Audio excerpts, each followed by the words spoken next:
بسم الله الرحمن الرحيم داوديال ومركله iyo barnaamijkeeni guri barwaaqo ama albayt saciid mawduuca maanta aynu ka waramanay wuxuu ahaa sideed u kasban kartaa xaaskaaga ama ooridaada wanaagsan ee qaaliga ah ee jeceshahay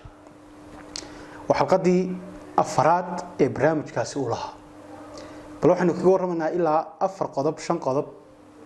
oo aynu isleenahay waxay ka qayb qaadanayaan inaad ooridaada kasbato dhexdiina kalsooni fiqo iyo maxabo ay dhexdiina dhacdo taasina ay keensato inaad noqotaan uliya diirkeed qodobka koobaad waxaad ina ragow ka dheeraataa mar walba inaad tiraahdo hadallo aan fiicnayn oo xun gabadhaada ehelkooda ama sodoga ama sodohda ama seediga ama dumaashida dadka family-ga leedahay hatta u fiirso hatta hadii aad kala kulanto wax ku xumaynaya ama aan ku raali gelinayn arintaasi waxaad iska ilaalisaa waad ka dheeraataa in hadal xun uu ka gaaro bal waxaad ka faa'iideysataa fursadda ayada ah hadii ay soo marto inaad wanaag iyo khayr aad ka sheegto iyo ixtiraam aad ixtiraamayso cidayada ehelkeeda ah ama saaxiibadeeda iyadana aad arinta noocaasa ku maamuusaso oo aad ku sharfaso qodobka labaad waxaad xaaskaaga u muujisaa jacaylka jeceshahay marka ehelkeega ama asxaabteeda ay ag joogaan ama aad wada joogtaan arinta noocaasna ha kala bakhayn cidnaba ha u ogolaan in xaaskaaga ay dib u geysato ama afxumo ama adin ku doonaba haade mar walba waxaad isku daydaa inaad khayrkeeda iyo wanaageeda sheegto sida mar walba ay baahidu keenayso ama goobtaasi ay munaasib ugu tahay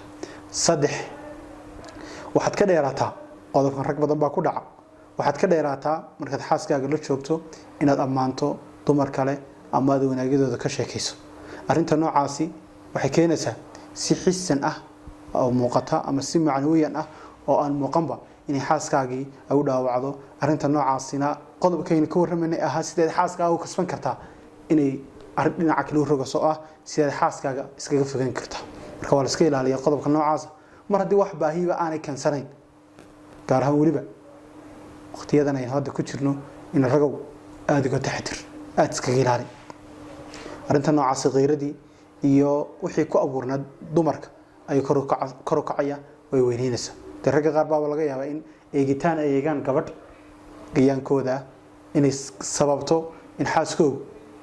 firaaq ama dhexdooda ay kala durkaan ama gaab u soo kala dhex kala qodobka afraad waxaad ku dadaashaa inaad ka mid noqoto shaqaale ka mid ah guriga maxaan soo uga jeednaa badiyaa wax laga yaabaa in rag dabcan waana sidii waajibka ahayd wuxuu ku dadaalaa inuu wixii reerkaas ay ku noolaan lahaayeen uu soo shaqeeyo inta markuu yimaadana inuu casiis yahay boqor yahay waa sax gurigaaga boqor ka ah laakiin taas yaanay diidin inuu wixii dayacan ama wixii baahiye markaa taagan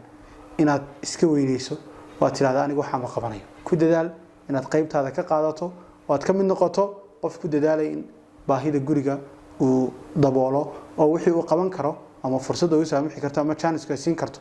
inuu ka qayb qaato kale noqoto inta aad sameeyso hala yaabin ama dharaad meedho ama baahi kale guriga taagan aad u xaliso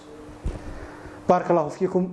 barnaamijkeeni sideebaad ku kasban kartaa ooridaada ama xaaskaaga intaas ku soo gabagabeynana waxaan rajaynayaa aniga iyo adiga iyo cid kasto fariintaasi ay gaadhaba inay noloshooda wax badan ay ka bedeli doonto ilaahay subxaanahu wa ta'ala khayrka wanaagahina waafajiyo aad iyo aad baad mahadsantiin assalaamu calaykum wa rahmatullaahi wa barakaatuh